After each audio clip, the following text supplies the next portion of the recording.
കേരളം അസുഖങ്ങളും ആശുപത്രികളും കൂടുതലുള്ള സംസ്ഥാനമായി മാറിക്കൊണ്ടിരിക്കുകയാണെന്ന് മുഖ്യമന്ത്രി വി.ഡി. സതീശൻ ഓങ്ങല്ലൂർ പോക്കുപടിയിൽ പീസ് ഹോം ചാരിറ്റബിൾ ട്രസ്റ്റിന് കീഴിൽ ആരംഭിച്ച peace home kidney and life care centre ഉദ്ഘാടനം ചെയ്തു സംസാരിക്കുകയായിരുന്നു അദ്ദേഹം.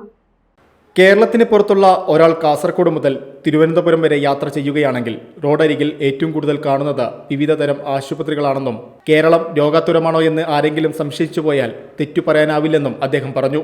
പീസ് ഹോം പോലെയുള്ള ജീവകാരുണ്യ സ്ഥാപനങ്ങൾക്ക് പൂർണ്ണ പിന്തുണ നൽകുമെന്നും അദ്ദേഹം കൂട്ടിച്ചേർത്തു. കേരളം ഒരുപാട് കാര്യങ്ങളിൽ പുരോഗമിച്ചിട്ടുള്ള ഒരു സംസ്ഥാനമാണ്.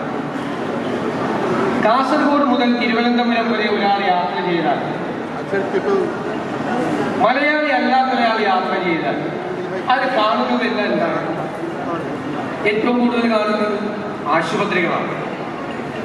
സർക്കാരിൻ്റെ മെഡിക്കൽ കോളേജുകൾ, ജില്ലാ ആശുപത്രികൾ, താലൂക്ക് ആശുപത്രികൾ, CH സെന്ററുകൾ, പബ്ലിക് ഹെൽത്ത് സെന്ററുകൾ, സബ് സെന്ററുകൾ. അത് തന്നെ വേറെ ഉണ്ട്. ആയുർവേദത്തിന് വേറെ, അലോപ്പതിക്ക് വേറെ, എല്ലാ പഞ്ചായത്തിലും. പിന്നെ സ്വകാര്യ മേഖലയിൽ മൾട്ടി സ്പെഷ്യാലിറ്റി ആശുപത്രികൾ, സാധാരണ ആശുപത്രികൾ, ക്ലിനിക്കുകൾ, ഡോക്ടർമാരുടെ പ്രൈവറ്റ് പ്രാക്ടീസ്. മലയാളി അല്ലാത്ത ഒരാൾ കേരളം മുഴുവൻ യാത്ര ചെയ്താൽ കേരളം രോഗാതുരമാണോ എന്നവർക്ക് സംശയം തോന്നും. ഈ ആശുപത്രികളിലെല്ലാം ഹൗസ്ഫുള്ളാണ്. എല്ലാവർക്കും മറ്റു ആളുകളാണ്. വ്യാപകമായ ലോകത്തുള്ള എല്ലാ രോഗങ്ങളും കേരളത്തിൽ, സാംക്രമിക രോഗങ്ങൾ ഉൾപ്പെടെ എല്ലാവർക്കും ഉണ്ട്. ഏറ്റവും കാർഡിയാക് കംപ്ലൈൻസ് ഏറ്റവും കൂടുതൽ ഉണ്ടാകുന്ന സ്റ്റേറ്റായി അല്ലേ? കിഡ്നി സംബന്ധമായ അസുഖങ്ങൾ ധാരാളമാണ്. ലിവർ സംബന്ധമായ അസുഖങ്ങൾ ധാരാളമാണ്.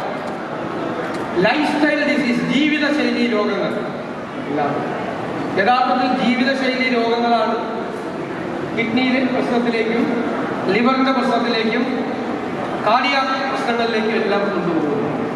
വൃക്കരോഗങ്ങളും ഡയാലിസിസ് ചികിത്സയും മൂലം സാമ്പത്തികമായും മാനസികമായും പ്രയാസം അനുഭവിക്കുന്ന നിർധന കുടുംബങ്ങൾക്ക് താങ്ങും തണലുമാകൂ എന്ന ലക്ഷ്യത്തോടെയാണ് സെന്റർ പ്രവർത്തനം ആരംഭിച്ചത്. ഗുണനിലവാരമുള്ള ഡയാലിസിസ് ഉറപ്പാക്കുക, നിർധരായ രോഗികൾക്ക് പൂർണ്ണമായും സൗജന്യ ഡയാലിസിസ് നൽകുക, ബോധവൽക്കരണ പരിപാടികളും സൗജന്യ പരിശോധനാ ക്യാമ്പുകളും സംഘടിപ്പിക്കുക എന്നിവയാണ് സ്ഥാപനം ലക്ഷ്യമിടുന്നത്. Trust managing director doctor Hamza Parambil അധ്യക്ഷനായി. മന്ത്രിമാരായ N. ശംസുദ്ദീൻ, K.A. തുളസി, MP മാരായ V.K. ശ്രീകണ്ഠൻ, ഷാഫി പറമ്പിൽ, MLA മാരായ മുഹമ്മദ് മുഹ്സിൻ, V.T. ബൽറാം, P. മമ്മിക്കുട്ടി, രമേശ് പിഷാരടി, മുൻ MLA CP മുഹമ്മദ്, മുസ്ലിം ലീഗ് സംസ്ഥാന ഉപാധ്യക്ഷൻ CMA കരീം, പഞ്ചായത്ത് അധ്യക്ഷൻ PP വിജയൻ, പട്ടാമ്പി നഗരസഭ അധ്യക്ഷൻ TP ഷാജി തുടങ്ങിയവർ സംസാരിച്ചു. Time kids pre school, Mannannur road, Vaniyamkulam. .view news. കാഴ്ചകളാണ് ലോകം, കണ്ടു തുടങ്ങുക.